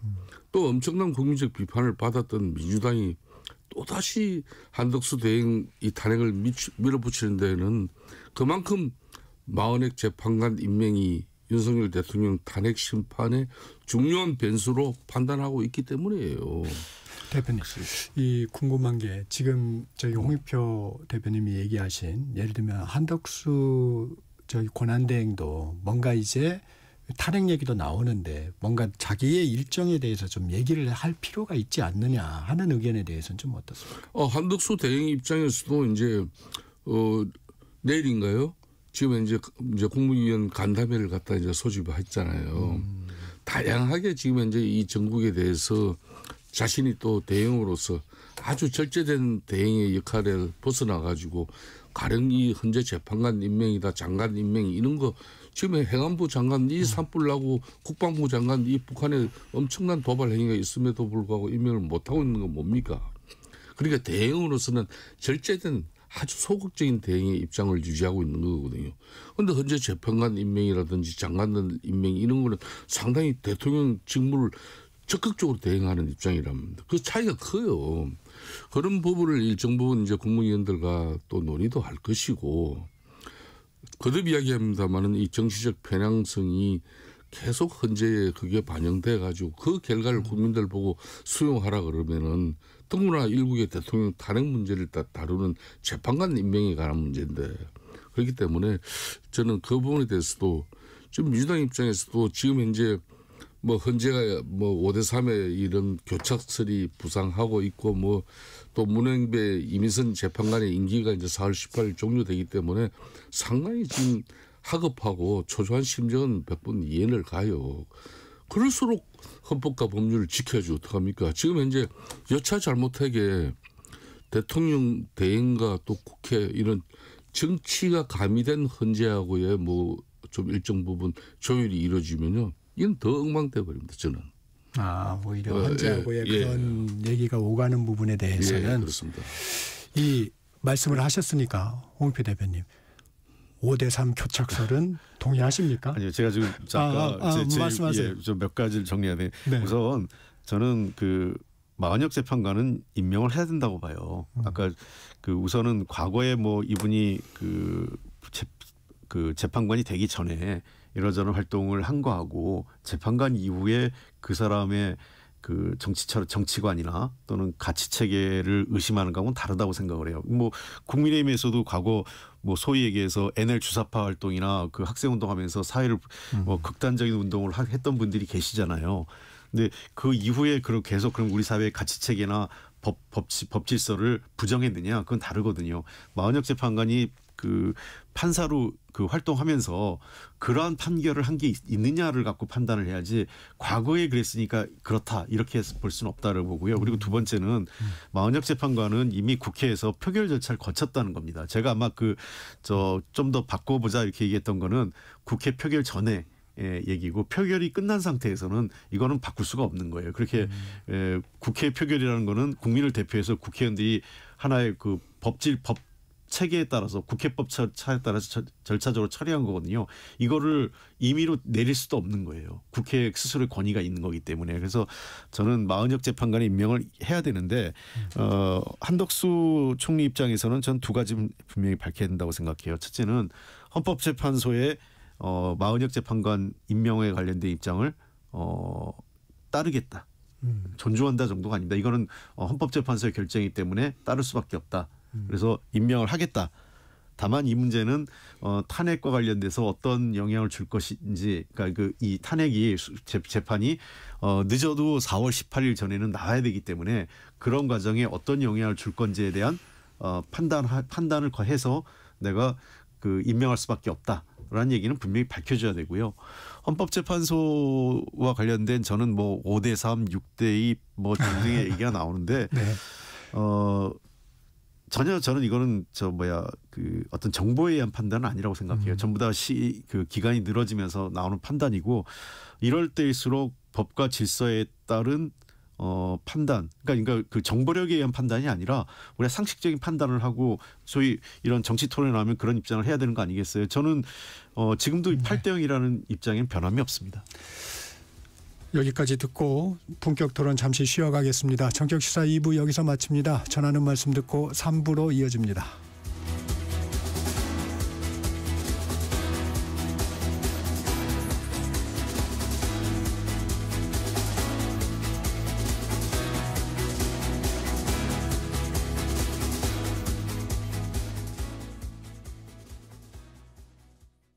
잠시 후 8시 반부터 일부 지역국에서는 해당 지역 방송을 보내드립니다.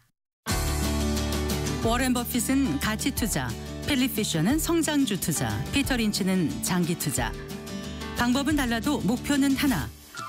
성기영의 경제쇼가 성공의 길로 안내합니다. 깊이 있게, 명쾌하게, 지금 이 시대 경제에 관한 모든 것을 알려드립니다. 평일 오후 4시 5분 성기영의 경제쇼와 함께하십시오.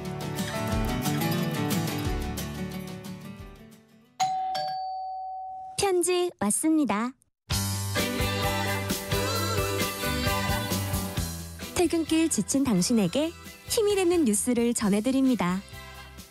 매일 저녁 5시 5분 당신과 함께 읽는 세상 이야기 KBS 일라디오 뉴스레터 K. 지금 시각은 8시 30분입니다. KBS.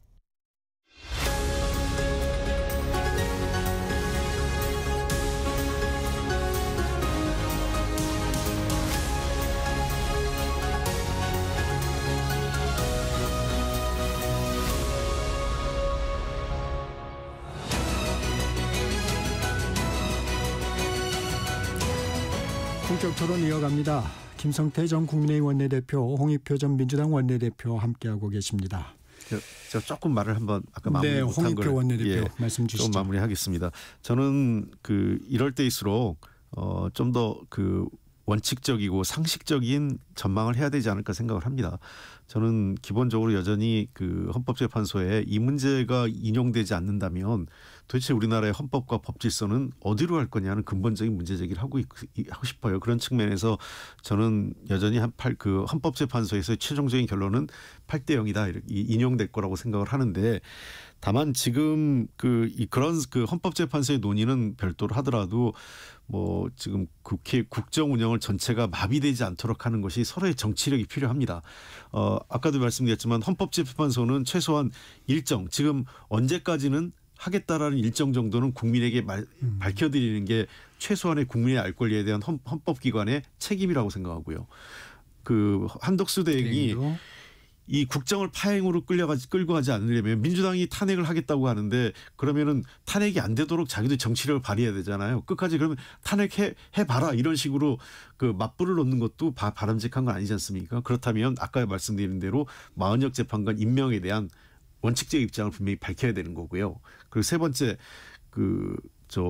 민주당도 그러한 것들에 대해서 답변을 들어보면서 이 문제는 신중하게, 예를 들면 국정이 다 마비돼서 비상 상황이 됐을 때 국회의장이 일부에서는 국회의장이 이럴 비상 대권을 운영할 수 있다라는, 사실 법에 없는 내용이에요. 그거는요. 그러니까 우리나라 헌법과 법의 질서를 어떻게 유지할 건가에 대한 것이 공당으로서도 고민해야 되는 거지, 법에도 없는 내용들 갖고 다 줄타내게 돼서 만약 국무위원들이 아무도 일을 할 수 없는 상황이 됐을 때는 과연 그런 경우에는 어떻게 하겠습니까? 그러면 정말 총선과 대선을 다시 치르겠다는 건지, 그런 것도 문제가 되는 거예요.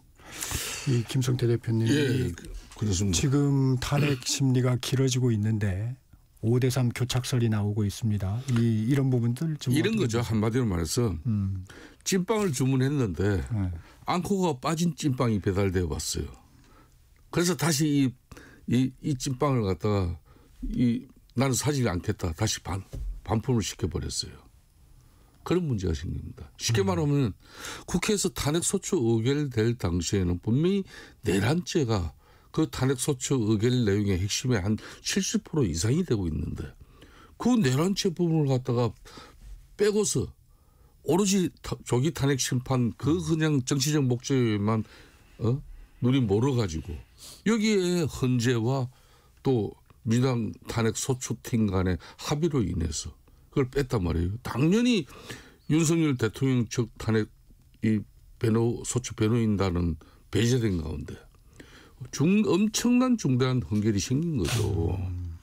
제가 거듭 이야기하지만은 찐빵에 앙코가 빠지면은 거기 찐빵, 맛있는 찐빵이 될 수 있습니까? 안 되잖아요. 원하던 그런 찐빵이 아니잖아요. 그런 이 사실관계에서부터 근본적으로 문제가 제기되어 있어요. 그래서 좀 길어지고 있다. 예. 두 번째는 이제 박근혜 노무현 대통령 탄핵 심판 당시에도 8명으로 했어요. 현재 재판관이.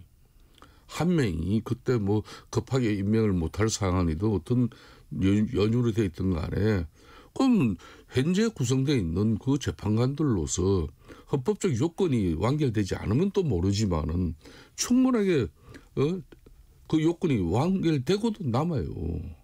그렇다면은 그런 차원에서 판단을 이루어지면 되는 건데, 굳이 마은혁 재판관 임명이 이루어지지 않으면은 그냥 전 세계 대한민국 의사를 갖다 또 남발하면서까지 그 정치적 행위를 지금 강행하려고 하는 민주당의 의도는 뭐겠습니까? 저는 그 부분을 또 지명하는 것이고요. 세 번째는 지금 현재 내부가 쉽게 말하면 이 결정문 쓰기가 정말 쉽지 않을 거예요. 어떤 행태로든지. 그러니까 역사의 길이 남은 이런 흥결없는 결정문을 쓰려고 그러면은 한두 가지가 지금 교통정리돼야 될 부분이 아니잖아요. 구속 취소 결정을 해서 윤석열 대통령이 내란죄 1심 본안 재판장도 그런 판단을 하는데 현재 재판관들이 그런 부분에 대한 걱정과 우려 없이 이 결정문 쓸 수 있겠습니까? 그런 측면에서 이제 만반의 지금 이 노력과 또 준비를 해야 되는데 그런 게 또 현재 재판관들 간의 이견으로 지금 좁혀지지 않고 있는데 그걸 민주당이 정치적 압박 행위를 통해 가지고 이걸 한마디로 행사로 위력으로 갖다 현재 재판관들 그 생각을 바꾸게 한다. 그게 말이 돼요? 그러니까 어제도 박찬대 원내대표 같은 경우는 보수 성향으로 분류되는 그런 김복형, 정행식, 조한찬 재판관을 사실상 얼사오적에 빗댔잖아요. 이거 엄청난 정치적 압박 행위죠. 이런 거 해서는 안 되죠. 네, 홍표 대표는. 일단은 뭐 그분들이 을사오적이라고 얘기하는 건 아니고요. 그러니까 일단은 헌법재판소가 상식적인 판단을 해야 된다. 그리고 제가 여러 차례 강조했던 거는 그 헌법재판소가 그렇다면 지금 국민들이 이런 얘기가 헌법재판소의 스스로의 직무유기 또는 업무를 지금 그 소홀히 함으로 인해 가지고 생기는 우려가 이러다 4월 18일 넘기는 거 아니냐 네, 이런 걱정들이 있단 말이에요. 그럼 이런 걱정들이 있고 광장에서 지금 굉장히 갈수록 양측에 신경이 날카로워지고 자칫하면 더 큰 불행한 사태도 일어날 수 있는데 이거를 그대로 방치하는 건 헌법재판소가 잘못하는 거죠. 그래서 저는 최소한 헌법재판소의 원칙이 지금 상황이 어떤 그 인용이다 기각이다 각하다 이런 걸 얘기하라는 게 아니라 지금이 그럼 평결 단계인지 재판 그 판결문을 쓰고 있는 단계인지 아직 거기까지 못 갔다든지 이런 등등의 정도는 단계를 설명해주고 4월 18일은 절대로 넘기지 않는다라는 정도는 밝혀줘야 되는 거예요. 일정에 대한 얘기는. 그래야 불확실성을 제고해 주는 게 저는 그런 것 같아요. 좋은 헌법기관의 최소한의 책임, 그다음에 국가기관 또는 정당, 국회 모든 이 기관들이 최소한 해야 되는 것은 국민들의 의구심, 그다음에 어떤 불확실성을 줄여나가는 노력이 필요해요. 근데 이런 불확실성을 이렇게 키워가지고 이제는 그 양쪽에 약간 극단적인 입장들이 나오기 시작하잖아요. 4월 18일 넘기면 어떡할 거냐. 저는 그렇죠. 만약에 4월 18일 넘기면 진짜 대한민국은 무정부 상태 될 거예요. 그러니까 이런 상황을 처리하면 이건 헌법재판소 재판관들은 단순히 탄핵을 인용했냐 기각했냐 이정을 넘어서서 이 사람들은 역사적으로 정말 큰 죄를 짓는 겁니다. 그렇기 때문에 이런 그 시장의 불확실성은 그 헌법재판관들이 해소해 줘야 되는 거고 마은혁 재판관 임명도 그 헌법재판소의 결론이 그렇게 났으면 그 최소한 한덕수 대행이 그런 줄탄핵으로 가지 않도록 본인이 정치력을 발휘해야 되는 거죠. 그러니까 지금 이제 대통령이 직무가 정지되어 있는 그런 상황에서 상당히 비상적인 시국 아닙니까? 지금 1년의 이 상황은 후진국에서도 보기 힘든 최악의 어떤 극단 정치입니다. 그러니까 막가파식이죠. 그러니까 권력을 잡기 위해서는 어떤 수를 써도 무슨 수를 쓰더라도 상관없이 그런 그냥 막장으로 치닫는 이 정치에 대해서는 분명히 양당이 다 이제 깊이 이제 성찰해야 될 부분이에요. 그렇지만은 지금 현재 특히 국회 제1당으로서 이 공당의 본분을 망각하고서 계속해서 정치적 압박을 통해 가지고 헌재가 그 헌법과 법률에 의해서 그 중대한 심판을 갖다가 자꾸 이 정치적 행위에 의해서 이 심판 기일이라든지 또 어떤 그 상황이 계속 만들어짐으로써 우려를 자꾸 빚어내는 이 현상은 더 이상은 이제 정치가 이 탄핵 심판은 그냥 헌재에 그냥 맡겨둬야 돼요. 그냥 이 당이고 저 당이고. 저도 4월 18일 이 부분을 넘겨서는 안 된다는 이제 바람들도 얘기를 하셨는데 하여튼 헌재가 그 전에 어떤 결론이 완결성을 하지 못하더라도 4월 18일 이전에는 선고를 해야 된다. 그렇습니다. 이 부분도 좀 궁금합니다. 오원식 국회의장이 마 후보자의 임시지위를 정하는 가처분 신청을 제기를 했는데 이게 좀 현실성이 있는 부분입니까? 이 부분은 저는 법리적으로 쉽지 않을 것 같아요. 지난번 헌법재판소 판결이 그러니까 이게 이제 사실상의 헌법재판관 지위를 인정해 주라라는 걸 그때 이미 했거든요. 근데 이게 기각됐습니다. 그 당시에요. 거의 전원일치로 이 문제는 기각이 된 상태이기 때문에 그러니까 왜냐하면 아무리 형식상 그러니까 국회가 승인한 몫의 대통령의 형식상의 절차적 임명 과정이라 하더라도 그거는 임명을 행정부에서 행정부의 그를 대표하는 대통령이 해야 되는 거지 헌법재판소가 그러한 것을 부여할 헌법적 권한을 갖고 있지 않다라고 지난번에 정리를 했어요. 네. 그래서 다시 한번 그러니까 오죽 답답하니까 저는 우원식 의장 입장에서도 얼마나 답답하면 이러겠어요. 그러니까 이제 저는 제가 우원식 의장 입장이라도 그 심경을 이해합니다. 저는 굉장히 화가 날 것 같아요. 의장 입장에서는. 그러니까 국회의 어떤 권위, 국회의 어떤 헌법적 어떤 권한을 통째로 지금 부정당하고 있는 느낌이기 때문에 굉장히 화가 나는 거죠. 그 부분은 어떻습니까? 국회의장에. 그러니까 우원식 국회의장 같은 경우도 왜 국회의장이 되면은 자기가 몸담고 있던 그 정당 당적을 왜 파냅니까? 빼내잖아요. 당적을 날려야만 돼요. 국회의장 취임하기 전에. 그래서 무소속이죠. 그래서 무소속으로 되는 겁니다. 네. 즉 그 말은 어느 정당 정파에 휘둘리지 않고 오로지 국민만 쳐다보고 헌법과 법률에 기초한 그런 국회의장의 본분을 다하는 그런 뜻이에요. 그런데 지금 현재 우원식 국회의장과 지금 현재 소장 대행을 하고 있는 이분 다 그냥 정치적 그 편향성에 그 의심을 하지 않을 국민이 어느 국민이 누구 있겠습니까?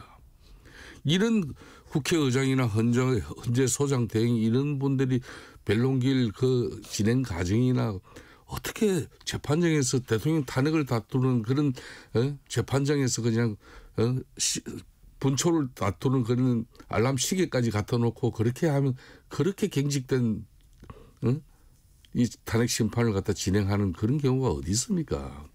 이 전 세계의 우스갯소리죠 한마디로. 그런 측면에서 지금 현재 우원식 국회의장도 계속 민주당 비위에 맞추는 이런 현재 또 요청. 이미 앞에 기각된 걸 가지고 국회의장의 품격도 생각하지도 않으면서 말이야. 그런 정치적 행위로 민주당의 비위만 맞추는 그런 국회의장을 어떻게 국민들이 신뢰하고 또 여야 정치인들이 국회 운영 결정에 따를 수가 있겠냐고요. 근데 이 부분은 제가 김성태 대표님과 생각이 다릅니다. 왜 그러냐면 후자에 안 될 거를 한다. 그래서 저도 인정을 했잖아요. 이거 안 될 거라고. 다만 김성태 대표님도 국회의원 계셨잖아요. 이건 국회의 권한이 행정부에서 침해된 거에서부터 기인한 겁니다. 그러니까 이 부분에 대해서는 오죽하면 우원식 의장이 그렇게 했어요. 원래 우원식 의장이랑 같이 파트너도 하셨잖아요. 그렇습니다. 예. 그러니까 우원식 의장이 그렇게 막 나가는 분 아니잖아요. 그런데 안 그랬는데 이 사람이 많이 달라졌어요. 안 그런 분이고 지금도 그래요. 근데 제가 국회의장이라도 가만히 있지 않을 것 같아요. 그러니까 헌법재판소의 권한 침해라는 판단이 나왔음에도 불구하고 이거를 한덕수 권한대행이 가부 여부를 말도 안 하고 있는 거는 이거는 굉장히 무책임한 거고 아까 얘기했잖아요. 국회의 권위를 정면으로 부정하는 거기 때문에 제가 국회의장이라도 저는 가만히 못 있겠어요. 이걸 마지막으로 좀 여쭤보겠습니다. 민주당에서 이제 가정들이 막 나오고 있는데 문영배 이미선 재판관의 임기가 이제 끝나기 때문에 이 후임이 임명되지 않으면 그 재판관의 임기를 연장하는 법안을 지금 준비를 하고 있습니다. 오늘 법사위에서 논의한다고도 하고 이 부분은 좀 두 분은 어떻게 생각을 하고 계십니까? 국회 통과를 하겠는데 이게 또 제2요구권? 예, 제2요구뿐만 아니라 제가 보기에는 4월 18일 넘깁니다. 지금부터 해도. 왜냐하면 본회의 절차를 거치고 가서 4월 18일까지 왜냐하면 정부가 15일간을 가지고 있을 수 있잖아요. 네, 기한이 있죠. 예, 그 기간을 가지면 18일을 넘길 가능성이 매우 높습니다. 15일을 넘기지 않으려면 2일이나 3일까지는 본회의까지 통과가 돼가지고 넘겨야 되는 문제가 생기는데. 그러니까 국회가 할 수 있는 일을 다 한다는 차원으로 그렇습니다. 일단은 근데 저는 이게 헌법재판소뿐만 아니라 필요해요. 예를 들면 방통위도 지금 결혼이 돼서 2인 체제로 일이 안 되잖아요. 네. 일단 추가 임명이 안 되면 그 사람들이 추가 임명될 때까지는 임기를 유지하도록 하는 게 더 합리적이지 않을까 생각도 있습니다. 네, 김성태.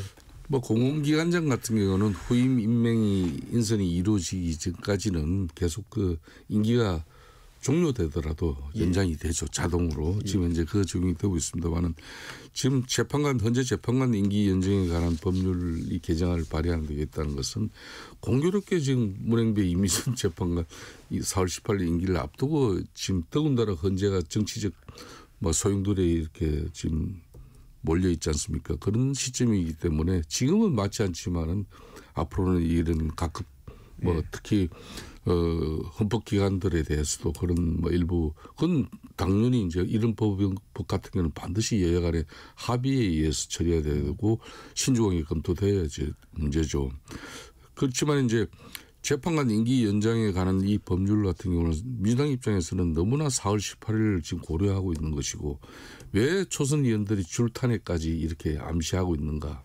이거는 정부의 또 제2요구권 흔히 말하는 대통령 거부권 헌법이 보장하는 이 거부권 행사를 못하게 하려면은 국무회의 자체를 갖다가 국무회의 기능 자체를 갖다가 날려버려야 되거든요. 그럼 국무회의 기능도 헌법에 부여한 기능이에요. 중요한 결정을 하는. 그래서 상당히 그럴 때면 말 그대로 무정부 상태가 됩니다. 저는 그런 측면에서 민주당 입장에서는 4월 18일 두 재판관 임기 종료 이 걱정을 하더라도 재판관 임기 연장에 관한 법률이 구체화적으로 민주당이 그냥 일방적으로 밀어붙이지는 않을 거라고 저는 한마디만 하겠어요. 제가 이 문제는 최근에 헌법재판소나 특수한 그 어떤 경우에 그 법의 그 어떤 허점이 드러난 거지 않습니까? 그래서 무기한은 아니더라도 최소한 한 3개월 정도는 3개월 내지 6개월 정도는 연장할 수 있도록 입법 보완이 필요하지 않을까 생각합니다. 근데 시기의 문제가 좀 국민들이 바라보는 그러니까 있겠군요. 제가 어차피 이거는 해도 이 지금 헌법재판소에 적용되기 어려울 거예요.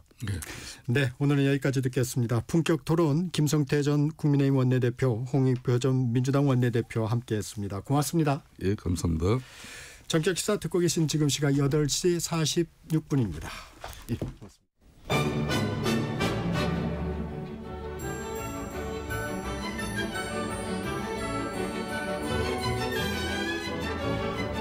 KBS 1라디오 정통 시사 프로그램 정격시사. 정치자의 눈으로 질문하겠습니다. 공정의 가치를 추구합니다. 꼭 필요한 정보를 담겠습니다. 월요일부터 금요일까지 아침 7시 20분에 찾아옵니다.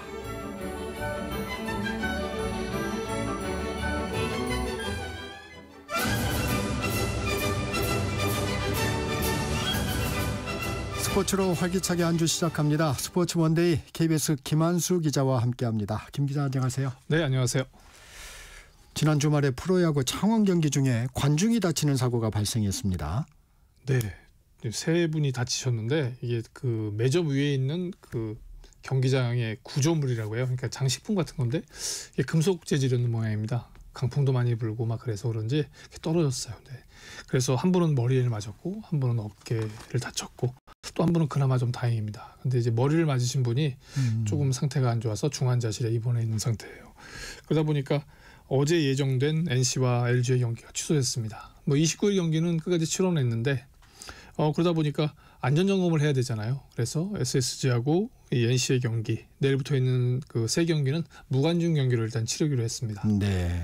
그리고 이제 30일부터 그러니까 어제부터는 응원을 조금 좀 자제하면서 왜냐하면 다친 분들이 있기 때문에 프로야구가 전체적으로 흥행 분위기는 잘 타고 있지만 이런 불상사가 생겨서 조금 각 구단마다 신중하게 또 다시 한번 또 경기장을 안전 점검을 하고 있습니다. 사실 뭐 매일 만원 관중 되게 좋고 많은 분들이 와서 그야말로 삶의 활력소를 찾아가는 건 좋은데 네. 최근 뭐 강풍이라든가 뭐 기후 변화 또 비가 오거나 눈이 오면 너무나 많이 오잖아요. 그런 것들 때문에 경기장 시설에 약간 좀 문제가 있지 않나 하는 부분들이 있을지 몰라서 전체적으로 안전 점검을 한번 해봐야 될 시기가 되지 않았나 싶습니다. 프로야구 우승 후보 기아와 LG의 초반 레이스는 좀 상반된 모습이라고요? 네, 사실 뚜껑을 열 때만 해도 기아를 당할 팀은 사실 없다 이런 분위기였거든요. 네. 근데 뭐 잘 아시는 것처럼 개막전에서 김도영 선수 다쳤고요. 또 이어서 박찬호 선수가 부상으로 지금 그래서 내야 수비가 우리야말로 핫코너라고 할 수 있는 3루수 또 유격수 자리가 지금 비어 있는 상황입니다. 그러다 보니까 전체적으로 한때 4연패까지 빠졌어요. 근데 이제 어제 하나와의 경기에서 2경기 내주고 가까스로 하나 선발의 유현진 선수였거든요. 밀리고 있다가 위즈덤 선수가 홈런을 치면서 분위기를 반전시켜서 어제 이제 4연패에서 탈출했습니다. 반면에 LG는 잘 나가도 너무 잘 나가요. 사실 NCA와의 경기가 그 무기한 연기되긴 했습니다만 그 전까지 7연승을 달렸습니다. 그러니까 1선발부터 5선발까지 다 승리. 그리고 1, 2선발에 다시 경기에 나서서 승리를 거뒀거든요. 그걸 보면 마운드가 정말 무시무시합니다. 나왔는데 평균 자책점이 1.86밖에 안 되고 지금 1위예요. 그리고 피안타, 피홈런, 그러니까 안타도 안 주고 홈런도 안 주는 것도 1위고. 그래서 철벽 마운드가 돼 있는 상황에서 타율도 저 팀 전체가 3위를 받쳐주고 있기 때문에 전체적으로 공격도 잘 나고요. 그리고 그때 뭐 박민 선수를 포함해서 수비를 굉장히 잘하는 선수들이 많은데 정말 그 한마디로 손에 땀을 쥐게.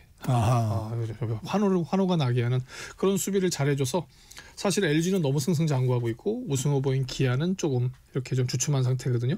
근데 그 사이를 묘하게 파고드는 팀이 있습니다. 어디입니까? SSG 이제 팀 보통 이제 팬들은 쓱이라고 그러죠. 그래서 쓱 파고들었다 그런 표현들을 쓰고 있는데 어제 경기 같은 경우에 사실 이제 포수인 노장 이지영 선수가 86년생이니까 우리 나이로 보통 40 또 보다 만으로 하면 39살이거든요. 그렇군요. 네, 그 선수가 도루를 감행을 해서 런다운에 걸렸어요. 1, 2루 사이에 걸렸는데 왔다 갔다 하면서 상대 수비 실책을 유도해내고 결국 2루에서 살았습니다. 근데 왔다 갔다 한 시간이 한 20초 정도 돼요. 그러면 이제 보통 우리가 이제 육상으로 치면 한 150m에서 그 정도를 왔다 갔다 한 겁니다. 나중에 이제 2루에 살아남고 쓰러지긴 했었는데 그래서 그날 승리 투수가 된 이제 이지영 선수가 포수니까 승리 투수가 된 이제 문승원 선수가 그런 말을 했어요. 인터뷰에서 3회까지 숨을 헐떡였다고 얘기한다. 오늘은 제발 좀 경기가 없잖아요. 그래서 오늘 좀 회복됐으면 좋겠다. 그런 거 봐서는 노장 투혼들이 살아나면서 SSG가 공동 2위까지 올라 있습니다. 네, 반가운 소식이네요. 이건 미 프로야구에서 뛰고 있는 이정우와 김혜성이 발동이 걸리는 모습이라고요? 네, 사실 그 첫날 샌프란시스코하고 신시내티 경기를 봤을 때 이정우 선수가 안타를 치지 못했어요. 근데 득점이 2득점입니다. 볼넷으로 나가면 어떻게 해서든 홈까지 들어왔어요. 그러니까 이제 뭐 주루 능력은 탁월하다 이런 것들이 보여졌는데 그 다음 날은 4타수 2안타 1타점 2득점. 근데 첫 안타를 쳤는데 이게 적시타가 돼서 첫 타점이 됐고요. 1루에 나가 있다가 2루에 도루를 했어요. 그래서 한 번에 안타도 치고 타점도 올리고 도루도 하고 그러니까 이정우가 좀 살아나는구나 그런 느낌이었는데 오늘 새벽에는 또 2타점 오늘 새벽에는 안타를 2개 쳤는데 하나는 2루타 쳐가지고 득점도 올렸고요. 근데 한 번은 정말 빠른 발로 내야 땅볼을 치고 1루에 살아나갔습니다. 내야 안타를 치면서 전반적으로 주루는 살아나는 모습이고요. 타격감도 10타수 3안타니까 3할이니까 조금 이제 안정적인 면에 접어든다고 볼 수 있고 전체적으로 이제 힘이 실려서 홈런 하나 정도 넘어가고 난다면 이정우 선수가 3번 타자 중견수로서의 역할을 충분히 하지 않을까 싶고요. LA 다저스에서 이제 트리플 A 오클라호마 시티로 이제 밀려나 있는 김혜성 선수. 첫 경기 뭐 그냥 무난하게 치렀는데 두 번째 경기에선 3타수 2안타 4타점 볼넷 2개 득점 하나. 2타점 2루타 펜스 마치는 2타점 2루타 쳐서 타점 올렸고요. 또 이번엔 그 파울 라인을 쫙 타고 들어가는 정말 그림 같은 3루타를 쳐서 또 2타점을 올렸고요. 전체적으로 타격감 살아나고 팀도 살아나다 보니까 현지에서는 이대로 몇 주만 더 버텨준다면 김혜성도 메이저리그에서 뛰는 모습을 볼 수 있겠다. 워낙 또 LA 다저스가 스타들이 많기는 한데 2루수 아직 좀 불안한 면 없잖아 있거든요. 그래서 2루수로 한 3, 4주 안에 복귀할 수 있지 않을까. 그래서 그다음에 나머지 정말 중요한 건 지금 김혜성 선수에게 중요한 건 타격과 출루율입니다. 네. 프로축구 소식도 알아보겠습니다. K리그에서 FC 서울 정승원의 골 세레머니가 화제가 됐다고요? 네. 이게 대구에서 옮겨온 선수인데 대구와의 경기를 치르다가 아주 멋있는 동점골을 넣었습니다. 네. 그럼 보통의 FC 서울 출신이니까 FC 서울 서포터즈가 달려가서 막 환호하고 그럴 거 아니에요. 근데 이 선수가 뭔가 마음에 응원해진 게 있는지 대구 서포터스 앞으로 달려갔습니다. 그렇게 되면 이제 서포터즈 입장에서는 그때는 동점골을 먹어서 가슴 아픈데 또 하필이면 자기 팀에 있던 선수가 가서 친정팀에 비수를 꽂았는데 좋게 바라볼 수는 없잖아요. 근데 정승원 선수도 또 맺힌 게 있었던 것 같습니다. 그 원래 대구에서 데뷔를 한 선수거든요. 그런데 뭐 계약할 때도 좀 문제가 있었고 또 코로나 한참 때는 방역 수칙 위반이라는 문제도 있었고 그리고 이제 팬들에게 좀 야유를 좀 많이 받았던 것 같아요.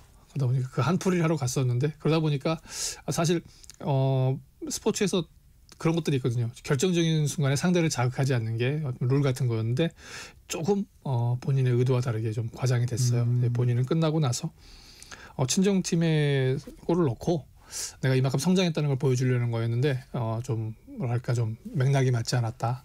그렇게 되고 대구팀 박창현 감독 같은 경우에는 좀 기분은 나빴다. 그리고 이제 FC 서울 김기동 감독은 아무래도 이겼기 때문에 좀 여유 있게 잘 봐줬으면 좋겠다 이런 거였는데 뭐 정승원 선수가 FC 서울에 와서 이런 활약을 펼치면서 K리그에 또 하나의 스토리를 만들어냈는데 잘못하게 되면 이제 대구 홈 경기 원정 경기 가면 쉽지 않을 것 같아요. 이거 다 생각을 하죠. 내가 골을 넣으면 어떻게 하겠다. 그럼요, 생각하죠. 막 너무 극적인 골이라서 쓰러져 버리는 경우를 제외하면 특히 이제 이 선수 같은 경우에 가슴에 뭔가 응어리진 게 있었다면 풀고 싶었겠죠. 네, 마지막 질문이 될 것 같습니다. 남녀 피겨스케이팅의 간판 차준환과 이예인, 김채연이 동계올림픽 출전권을 확보했습니다. 네, 차준환 선수가 7위를 기록해서 보통 이제 보통 28위 안에 그러니까 2명이 28위 안에 들어가게 되면 2장을 주거든요. 근데 이제 한 선수가 실격을 해서 실격을 하면 18위를 줘요. 그러니까 7위, 18위에서 25위 돼서 출전권 1+1. 국가대표 선발전을 치러서 1등한 선수는 가게 되고 2등한 선수는 아무래도 올림픽 예선을 치러서 그 정도 성적을 거두게 되면 가게 됩니다. 그다음에 뭐 이혜인 선수나 김채인 선수 같은 경우에는 9위 10위를 했거든요. 그래서 이 두 선수는 뭐 국가대표 선발전만 통과하면 갈 수 있고 또 아이스댄싱의 이매나 권혜조도 18위로 출전권 한 장을 확보했기 때문에 이 선수들이 5팀이 갈 수 있는 출전권을 확보해 갖고 왔습니다. 이왕 출전권 확보해 온 김에 4명의 선수와 한 팀이 모두 출전할 수 있었으면 좋겠습니다. 네, 여기까지 듣겠습니다. 스포츠 먼데이 KBS 김한수 기자였습니다. 고맙습니다. 3월 31일 월요일 전격 시사 여기서 마무리합니다. 진행의 KBS 기자 정창준이었고요. 내일 아침 7시 20분에 다시 돌아오겠습니다. 여러분 감사합니다.